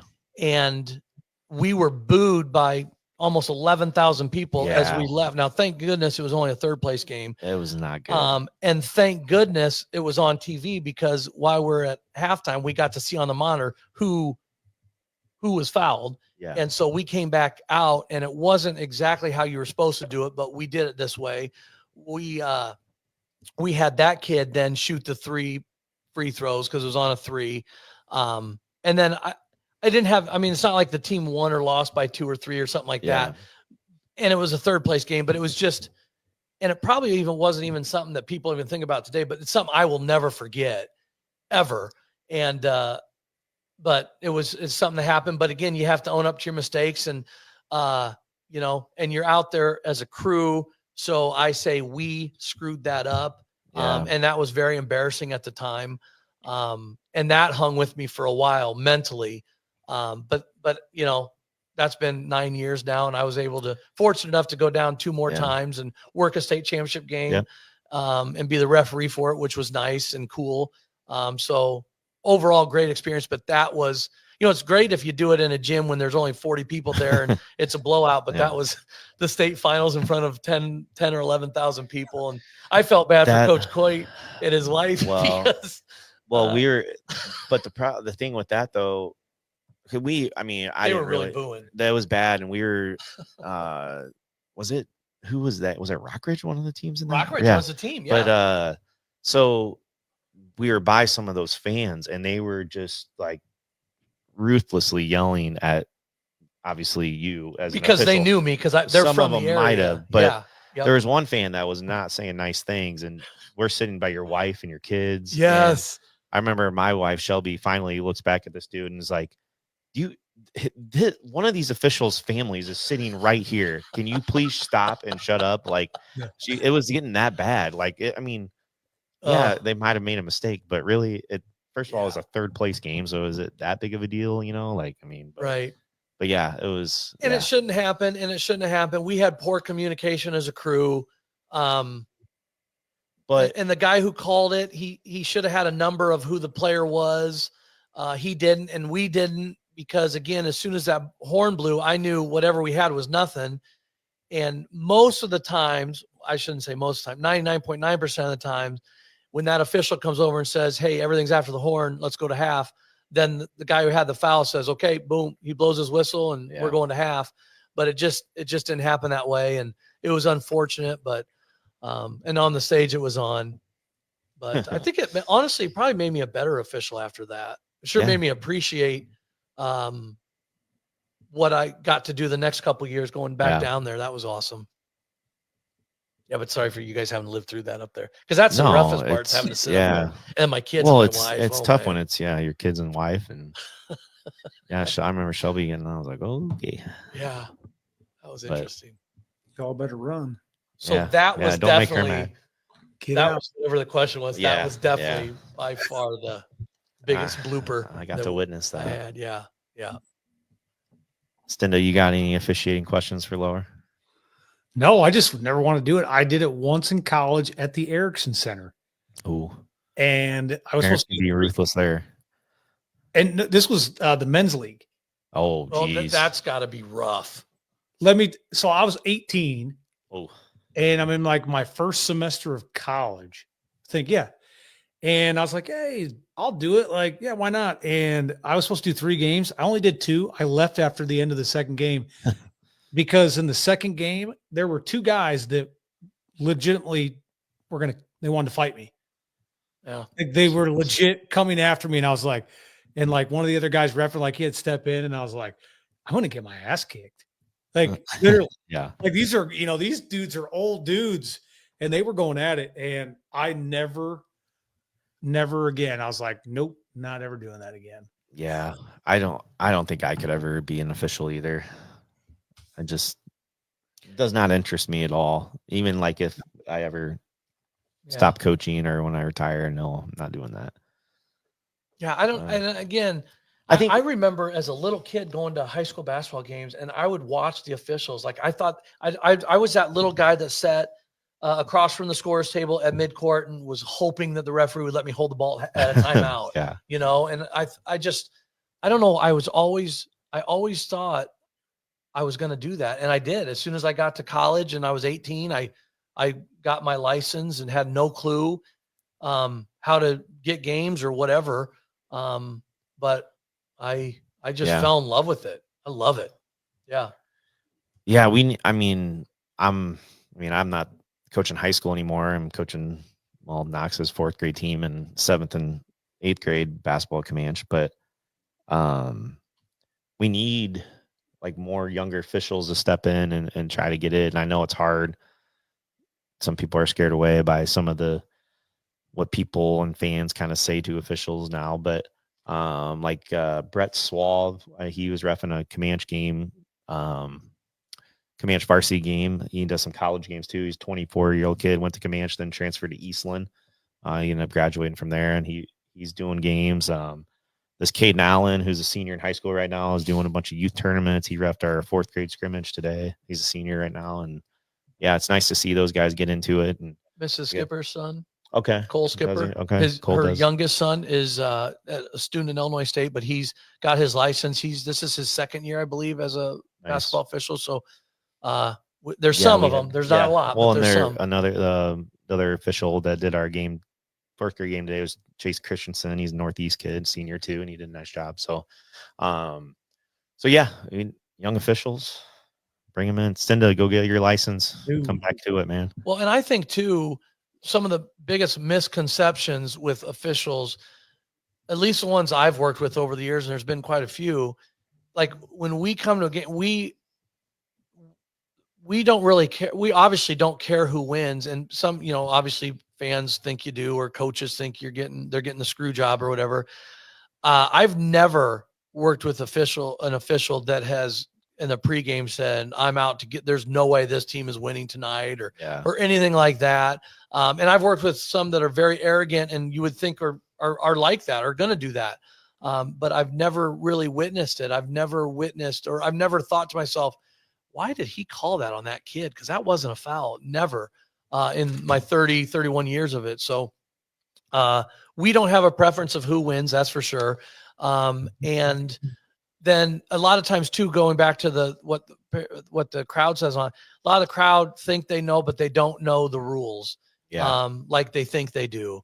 And that's, again, you just, you hear over the back, you hear 3 seconds all the time. And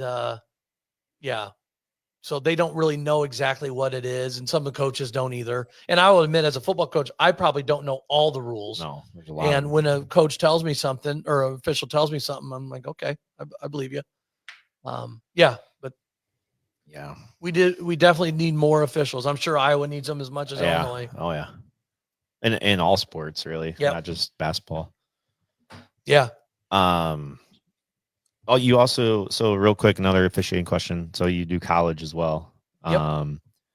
What do you prefer, high school, college, or do you have a preference? To me, there's nothing like a packed high school gym with two good teams. That's the best. The college game is faster and it's, better played. The thing about like college is when a kid comes off a screen and gets that open jumper, more times than not, he hits it. Yeah. In high school, not so much. And you get long rebounds and it's more smooth, I think, at the collegiate level. But boy, I tell you, the one thing about that level is those coaches, they know where you're supposed to be looking. And if you miss something, they're on you, and they're usually on you for a reason. Yeah. High school coaches don't quite know exactly where a guy's supposed to be looking, or again, they think they know, but they don't. And you can maybe get away with a mistake here or there, but at that level, you got to be on your game. And then at that level, you've also got, these college supervisors that are watching games, and these coaches, they'll send in a play and then you'll get an email the next day about not refereeing that particular play correctly or what we should have had. And there's a lot more that goes into it. The travel's more, that's for sure. But I enjoyed those games. I enjoyed it because the basketball was better. But I was fortunate enough. We did Byron and Winnebago. Okay. I don't know, maybe 10 years ago. And they were like 1-4 in the state one year. The next year they were like 2-5 in the state. And that gym, we'd show up to the gym and they're lined, and this is regular season games. They're lined, 2 blocks from the high school to get in. Jeez. Those were probably the most fun games, those packed houses at the high school level. And I think a regional championship game, a sectional championship game with a packed gym, there's nothing like that, to be honest with you. You can't even hear yourself. That's fantastic. Yeah, that'd be fun. As long as you're making all the right calls. That's it. You're going to be 50% of the crowd's going to be upset. Yeah, true. You know? True. Yep. That's valid. Yeah. Stenda, we better get into tier talk here. What do you think? Yeah, ended out on tier talk. Yeah. Yeah. So our tier talk is we're ranking the top Super Bowl winners in our respective eras. So Stenda, you want to go first, or do you want to? Do you have an honorable mention tonight? I do. Oh man, I'll go first because I right. don't know if we'll have. I think you and I will probably. I don't know. We'll see. I think our list is going to be very different. Okay. So, But, yeah. well, I'll just do 3. I'm not doing an honorable mention. All right. Thunder. Number 3, I'm going to go with. I think it was 2011. The Giants over the Patriots. Was that the David Tyree catch? Yeah, I think so. Yeah. Yeah, Oh. yeah. Because who did he beat? Tom Brady. Tom Brady. And he beat him twice. So that's my number 3. Eli Manning, I think he played with, I know we've talked about him a little bit before. He played with, I think, a lot less than some of those quarterback or teams had, like offensive line, and to beat the GOAT, Tom Brady. Yeah. So that's my number 3. Number 2, I got to pick the Steelers, Super Bowl 43. They did win in 05 and 08, but Super Bowl 43, I still think, again, being a Steelers fan, arguably 2 of the greatest plays under the given circumstances, magnitude of the game. Super Bowl 43, Roethlisberger hits San Antonio Holmes in the back of the end zone. And then you remember James Harrison. Oh, yeah. His run back, 100 yards, picking off Kurt Warner. Wasn't that also John Madden's last game broadcasting? Maybe. I think know. It was. Wow. I think it was. A little fact there. I could be wrong. I think it was. It could have been a great game. It might have been. Yeah. I take, obviously I'm biased Steelers, but I still think that the 2 biggest plays, like I said, being in the Super Bowl and the fact that they started like down almost close to their end zone and they had a holding penalty. They still drove down. So that's my number 2. Number 1, you can't leave out. I mean, obviously Tom Brady. I mean, Super Bowl winners. I mean, dude, you win 7-6 with the Patriots, and then he goes to the Buccaneers and wins the Super Bowl in his first year and beats Pat Mahomes. Yeah, I don't. I mean, it's kind of tough to leave Brady off there, but yeah. What's the actual question here? So the best teams? Yeah, I went more teams on this. But, I get yours are good though. I mean, I get what you're saying. I get what you're saying now. Yeah. But I mean, those teams were all. I mean, obviously, all those Patriot teams. I have one of them on my list, but I knew you were gonna pick a Steelers team. Yeah, for sure. I think I could say the Steelers that that 08 team. I mean, their defense. I think that was the year they only allowed 1 rushing attempt over 7 yards. The Giants, were they a good team? I mean, the Giants. I mean, or a wild card team. Yeah, but they beat one of the best teams ever. Yeah. Arguably. Yeah. No, you're right. Yeah. But yeah, I think that defense, like I said, they had, I think, 1 rushing attempt over 7 yards the entire year. So that's insane. Yeah. But yeah, that's my 3. I mean, right. I guess I should have probably picked, like you said, more specifically the team in general. No, you're good. I like that list. Very solid list. Do you want me to go, Coach? Yeah, Lower? Go ahead. Okay. Go ahead. So I went with so my honorable mention, Stenda, an honorable mention. You don't have to have one of those. I don't want to, but I did the 2019-2020 Chiefs. So they beat the 49ers in the Super Bowl 31-20. That was kind of was really the first one that Mahomes won. That was the game where they were down in the wild card game. They were down 24-0 to the Texans. They came back and won like 51-30 or something like that. Just that they had Tyreek Hill and Kelsey obviously was there, Sammy Watkins, and a solid defense. So they're my honorable mention. My number 3, and I loved watching these teams, was the Denver Broncos. their second Super Bowl, the 99 Super Bowl. They just dominated the playoffs there, beat the Falcons, and the Falcons came in. Everyone thought they were going to win that game, that their offense was so good, and Denver just trounced them. Terrell Davis was one of my favorite running backs growing up to watch. He had over 2,000 yards that year as well, and just a solid group. And then Elway goes out on top and retires after that. Number 2 I have is the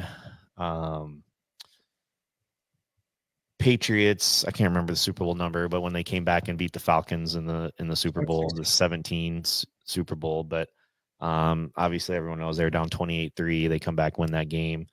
That was also the same year that Brady was suspended for Deflategate. Yep. And then that season, he only threw 2 interceptions all year. Wow. So just insane numbers, and also had a pretty solid defense there as well. And then my number 1, Coach Laura is going to love this, is the 92-93 Dallas Cowboys. And I do not like the Dallas Cowboys, but I remember, so I was like 7, 8 years old around that time. And I remember that's when I kind of like started getting into football. And I remember watching those teams, and Emmitt Smith and Michael Irvin, Jay Novacek, the tight end, and just that offensive line was nasty, and just a really good team. And they dominated the playoffs that year too. And just the start of a good squad there. So that's my list. That's what I'm going with. I was surprised with some of those, especially the Cowboys. Yeah, that was really, it's weird to say, but that's kind of like when I really started liking football. But then I was always just a Bears fan. Right. But right. yeah. Well, So I put them at 1. I have 3, and one of them is basically a team, and the other 2 are kind of just the way they dominated everything. Because I kind of took it as like domination. Right? Okay. Yeah. And I think I should have been more clear on my topic, I guess. I think the Broncos one you brought up was a good one that I hadn't thought of. That's kind of an underrated one. Yeah. Or don't think about that. They're like 14-2. Yes. 2 years in a row. That's a really, didn't they like the year or 2 years prior, did they get beat by Jacksonville in the first round? Yeah, I think so. Yeah. And then they won 2. Yeah. And John Elway, that was awesome. So my number 3 basically would be for domination over an era would be the Patriots. Like as a team, right? Because they didn't really dominate games or Super Bowls, but they just dominated the NFL with wins. Right. So I kind of thought of them. And then my number 2, and I think it's just because of the phenomenon that they were with everything going on, because I don't think offensively it was the best offense ever, anything like that. And I'm not a fan at all, but I think the 85 Bears, just the way they dominated everybody, except the Miami Dolphins on that Monday night. Yeah. And I know they wanted. How ironic is that? That was their only loss that year, correct? Right. Yeah. And, the whole Super Bowl shuffle. And I was a 4th grader, and we had Bears Day at Apollo Elementary School in Aledo. And you know what I wore? A Cowboys shirt. A Danny White jersey. Yep. It was a white Danny White jersey with a white Dickie. You know what a Dickie is?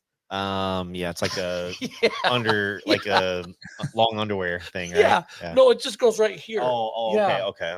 But I think they're called Dickies, but I wore that with my Danny White jersey. Dickies. And my best friend, he was a Cowboys fan. He wore a Cowboys shirt. Our other good friend, who's a Cowboys fan, wore Bears wristbands, and we've never let him live that down. Yeah, because we have Chicago Bears. Anyway, I thought they were. And then my number 1 is the 92 Dallas Cowboys, and probably because I'm a little biased, but best defense in the league. They had the rushing leader in Emmitt Smith. Their offensive line was ungodly. And we did the best running back last time I was here. Yeah. And I don't think Emmitt Smith's the best running back ever. Statistically, yes, he is, but not, there was better running backs, but he was blessed with an offensive line. Mentioned the defense. You mentioned the tight end and Novacek. They had Michael Irvin, Alvin Harper. They had great They had great special teams. Kenneth the Shark Gant. Do you remember that guy? He would do the shark before the kickoffs. You're so young. Well, Charles Haley on those teams. He was on not 90. No, he was on. Okay. He was not on 92. But Okay. they were just loaded, and Yeah. they dominate. Now they did not dominate the Niners in the NFC Championship game, but that team was fantastic. Yeah. There's only 2 elite teams that year, really, and it was the Niners and Cowboys, and Dallas won in San Francisco, and then they dominated the Bills, and that was that Super Bowl with the Don Beebe caught Leon Lett from behind. Yeah. But to me, they were, if they're not the most dominant, they're definitely one of the most dominant teams that I can remember in the Super Bowl era. Yeah. That's what I got. Very in depth. I like it. Yeah, thank you. No notes either. Yeah, that was impressive. Yeah. What year was it when Neil O'Donnell got picked off how many times by That was 95. 95? Yeah. Yeah. Yeah. Larry Brown. Larry Brown. Larry Yeah. Brown. 2 or 3. And that wasn't that Wasn't he Cowboys the MVP? team was good. Yeah. He was the MVP. That Cowboys team was good, but they weren't anything what they were the previous 2 Super Bowls they won in the 90s anyway. I thought we were going to talk about rule changes. No? Yeah, we had that on there. And that's okay. I mean, we can, I don't know, Stinda. No, we don't have to. Huh? It's getting late probably. We But can use it next time he comes on. next time Yeah, I'm on, because yeah, I've got yeah. some loaded in the chamber for this one. Yeah, that was on the list, but we got Yeah, we It made just made me think because we there's like- a penalty on the game we're watching. And we we usually like to keep it under 2 hours on the, on the pod here. How long have So we gone? 1 hour 51 minutes. Wow. Isn't that crazy? It I'm telling you, rolls. this Time is so flies. much fun. Yeah. I love it. Tanner Weber gave us breaking news. Juan Soto, $765 million to the Mets. Hey, somebody asked about Bertrand at Yeah, Sterling. that's I did referee. Is it Joey? No, Joseph Bertrand. That Yeah, sounds right. yeah. I did referee the Bertrand kid at Sterling. And actually, the game I had, Bruce Weber, the Illinois basketball coach, was at Sterling High School to watch him. And yes, I did. And he was very good, if you can imagine that. Yeah. $765 million. Good God. 15 years. Oh, the Juan Soto just got That is amazing. 15-year deal. Wow. 51 mil a year. What are you going to do with all that money? I would like to see all that money one time and just, I don't know. Whoo, baby. Good, That's just crazy. good for him, I guess. Man. Yeah, That's just amazing. go to the Mets. Man. Wow. All right. Well, Wow. Stinda, you got anything else for Lower? Coach No. Lower? Thanks for coming on. Love having Oh, you. Yeah. anytime. All the knowledge. I like, honestly, I kind of like, it's sometimes nice to just listen to other people. I mean, we do that with the guests. Yeah. You're No. very into it. No, I love it. It's nice to, and you're definitely very passionate about it. So Yeah. that's a good thing. I think I wish all the guests, not our guests are great that we have on here, Right. but it's definitely cool to, like I said, when you're passionate about it. I mean, it's the whole point of getting on here and talking just in general. Yep. Yeah. I love it. Good stuff. All right. Well, thanks again, Coach Lower, for coming on. Thank you. Thanks to everyone for listening again. Until next time, we'll see you. Peace.